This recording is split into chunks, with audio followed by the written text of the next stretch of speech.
বিশেষ সাক্ষাৎকারে ডক্টর মোহাম্মদ ইউনূস জেলে না গিয়ে বঙ্গভবনে শপথ নিলাম। সাবেক প্রধানমন্ত্রীর মুখ্য সচিব নজিবুর রহমান গ্রেফতার। নেত্রকোনায় ১২৩ গ্রাম প্লাবিত, বন্ধ ১৮৬ প্রাথমিক বিদ্যালয়ের পাঠদান। পিএসসির সামনে চাকরি প্রত্যাশীদের অবস্থান, গেটে তালা। নারায়ণগঞ্জে মশলাপট্টিতে আগুন নেভাতে গিয়ে ফায়ার সার্ভিসের কর্মীসহ আহত ৫।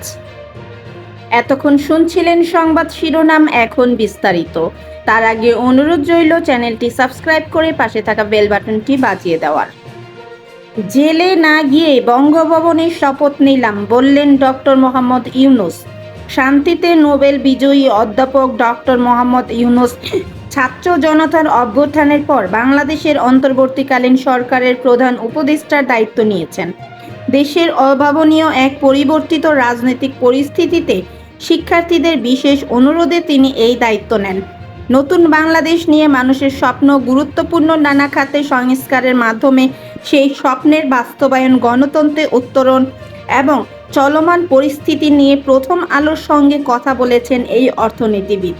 গত বুধবার প্রধান উপদেষ্টার কার্যালয়ে তার সাক্ষাৎকার নিয়েছেন প্রথম আলোর সম্পাদক মতিউর রহমান ও কূটনৈতিক প্রতিবেদক রাহিদ এজাজ।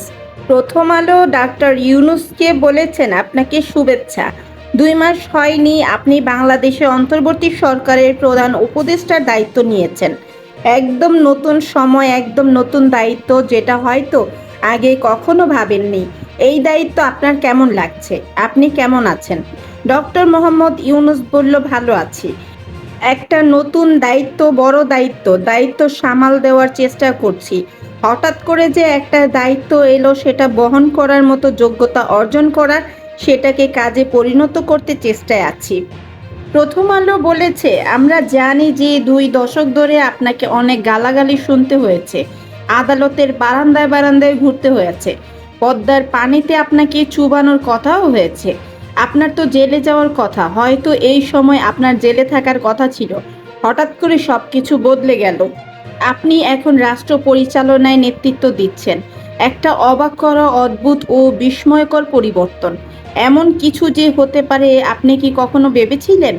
ডক্টর ইউনূস বললেন, এটা একটা নতুন অভিজ্ঞতার মতো। আমি ২ দিন আগে জেলে যাওয়ার জন্য প্রস্তুতি নিচ্ছিলাম, আদালতের দরজায় ঘুরছিলাম। হঠাৎ করে জেলে না গিয়ে আমি বঙ্গভবনে গিয়ে শপথ গ্রহণ করলাম। একেবারে উল্টো একটা অবাক চিত্র। অতীতেও এরকম আহ্বান জানানো হয়েছিল আমাকে সরকারের দায়িত্ব নেওয়ার জন্য, মাফ চেয়েছি বরাবরই। এটা কোনো দিন সিরিয়াসলি ভাবিনি যে দায়িত্ব নিতে হবে। এইবার ছিল সম্পূর্ণ ভিন্ন পরিস্থিতি, এই জন্য দায়িত্বও নিয়েছি। প্রধানমন্ত্রীর মুখ্য সচিব নজিবুর রহমান গ্রেফতার। সাবেক প্রধানমন্ত্রী শেখ হাসিনার মুখ্য সচিব ও জাতীয় রাজস্ব বোর্ডের এনবিআর সাবেক চেয়ারম্যান নজিবুর রহমানকে গ্রেফতার করেছে ঢাকা মহানগর পুলিশের গোয়েন্দা বিভাগ ডিবি। তাকে রাজধানীর রমনা এলাকা থেকে গ্রেফতার করা হয়েছে। আজ সোমবার ডিএমপির খুদে বার্তায় এই তথ্য জানানো হয়েছে। তবে কোন মামলায় তাকে গ্রেফতার করা হয়েছে তা প্রাথমিকভাবে জানা যায়নি। গত শনিবার সাবেক সংসদ সদস্য ও প্রধানমন্ত্রীর কার্যালয়ের সাবেক মুখ্য সচিব আবুল কালাম আজাদকে গ্রেফতার করা হয়। রাজধানীর ধানমন্ডি থেকে তাকে গ্রেফতার করেছে ডিবি পুলিশ। ছাত্র জনতার অভ্যুত্থানে গত ৫ আগস্ট শেখ হাসিনার নেতৃত্বাধীন আওয়ামী লীগ সরকারের পতন হয়। ১৫ আগস্ট শেখ হাসিনার বিরুদ্ধে প্রথম মামলা হয় ঢাকার আদালতে। এরপর থেকে তার বিরুদ্ধে অন্তত ২২২টি মামলার তথ্য পাওয়া গেছে। এর মধ্যে ১৯০টি মামলায় হত্যা অভিযোগ আনা হয়েছে। অধিকাংশ মামলায় শেখ হাসিনা ছাড়া তার সরকারের সাবেক মন্ত্রী, আওয়ামী লীগের নেতা, পুলিশের সাবেক আইজিপি, ডিএমপির সাবেক কমিশনার সহ পুলিশের বিভিন্ন পদমর্যাদার কর্মকর্তা ও কয়েকজন সাবেক সরকারি কর্মকর্তাকে আসামি করা হয়। এখন পর্যন্ত বিভিন্ন হত্যা মামলায় সাবেক আইনমন্ত্রী আনিসুল হক, সাবেক প্রধানমন্ত্রী, বেসরকারি শিল্প ও বিনিয়োগ বিষয়ক উপদেষ্টা সালমান এফ রহমান সহ কয়েকজন মন্ত্রী, সংসদ সদস্য, সাংবাদিক সহ বিভিন্ন পেশার শীর্ষস্থানীয় ৪৫ জন গ্রেফতার হয়েছে। নেত্রকোনায় ১২৩ গ্রাম প্লাবিত, বন্ধ ১৮৬ প্রাথমিক বিদ্যালয়ের পাঠদান। ভারী বৃষ্টি ও উজান থেকে নেমে আসা পাহাড়ি ঢলে নেত্রকোনা সদর, দুর্গাপুর, কলমাকান্দা, পূর্ব ধলা ও বারহাট্টা উপজেলার অন্তত 25টি ইউনিয়নে 123টি গ্রাম নিম্নাঞ্চলে প্লাবিত হয়েছে। এতে প্রায় 58,000 মানুষ পানিবন্দী হয়ে পড়েছে। 3টি আশ্রয় কেন্দ্রে ঠাঁই নিয়েছে 39টি পরিবার। বন্ধ ঘোষণা করা হয়েছে 186টি সরকারি প্রাথমিক বিদ্যালয়ের পাঠদান। আজ সোমবার সকাল 10টার দিকে এই প্রতিবেদনটি প্রকাশিত হওয়া পর্যন্ত কলমাকান্দা উদ্বাখালী নদীর পানি বিপদসীমার 10 সেন্টিমিটার ওপর দিয়ে প্রবাহিত হচ্ছিল। অবশ্য জেলার বড় নদী সোমেশ্বরী ও কংস নদের পানি কিছুটা কম ছিল। তবে ধনু, নেতাই, মহাদেও, মঙ্গেশ্বরী, মগরা সহ বিভিন্ন ছোট বড় নদ নদীর পানি স্থিতিশীল আছে। পিএসসির সামনে চাকরি প্রত্যাশীদের অবস্থান, গেটে তালা। সরকারি কর্ম কমিশনের পিএসসির সামনে অবস্থান নিয়ে ফলাফল প্রকাশের দাবিতে বিক্ষোভ করছেন জুনিয়র ইন্সট্রাক্টরের ফল প্রত্যাশীরা। চাকরি প্রার্থীদের অবস্থানের কারণে নিরাপত্তার স্বার্থে পিএসসির গেটে তালা মেরে দিয়েছেন নিরাপত্তার দায়িত্বে থাকা আনসার সদস্যরা। আজ সোমবার সকালে পিএসসির বাইরে মাইক নিয়ে ফলের দাবিতে স্লোগান দিচ্ছেন চাকরি প্রার্থীরা। চাকরির ফলাফল প্রকাশ আজই করার দাবি তোলেন চাকরি প্রার্থীরা।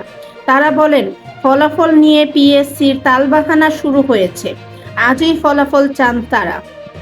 এই বিষয় নিয়ে পিএসসির এক কর্মকর্তা বলেন, চাকরি প্রার্থীদের অবস্থানের কারণে আনসার সদস্যরা গেটে তালা দিয়েছেন। ভিতরে ডিপার্টমেন্টাল পরীক্ষা হচ্ছে, বাইরে মাইকে স্লোগান হচ্ছে। পরীক্ষা যারা দিচ্ছেন তারাও অসুবিধায় পড়েছেন। ফলাফল দিতে দেরি কেন আর কবে হবে তা জানতে চাইলে ওই কর্মকর্তা বলেন, ফলাফল সরকারের উচ্চ পর্যায়ের অনুমতি পেলেই দেওয়া হবে। জুনিয়র ইন্সট্রাক্টর পদের ফলাফলের দাবিতে এর আগেও কয়েক দফা আন্দোলন করেছেন চাকরি প্রত্যাশীরা। পিএসসির সামনে তারা মানববন্ধন ও বিক্ষোভ করেছেন।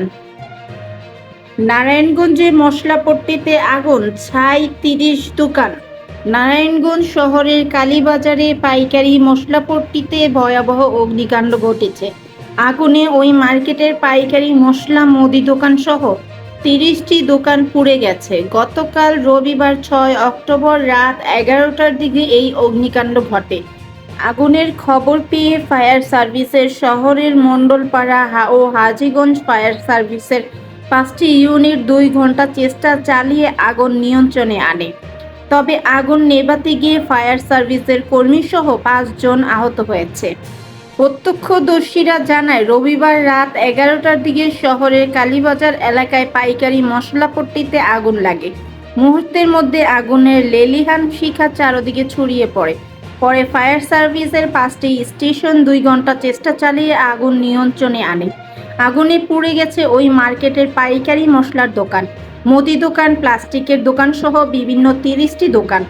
আগুন নেভাতে ফায়ার সার্ভিসের এক কর্মী সহ 5 জন আহত হয়েছে। তাদের নারায়ণগঞ্জ জেনারেল হাসপাতালে চিকিৎসা দেওয়া হয়েছে। মশলাপট্টির মিলন স্টোরের কর্মচারী সুমন মিয়া জানান, তাদের দোকানের পেছনে একটি প্লাস্টিকের দোকান থেকে আগুনের সূত্রপাত হয়।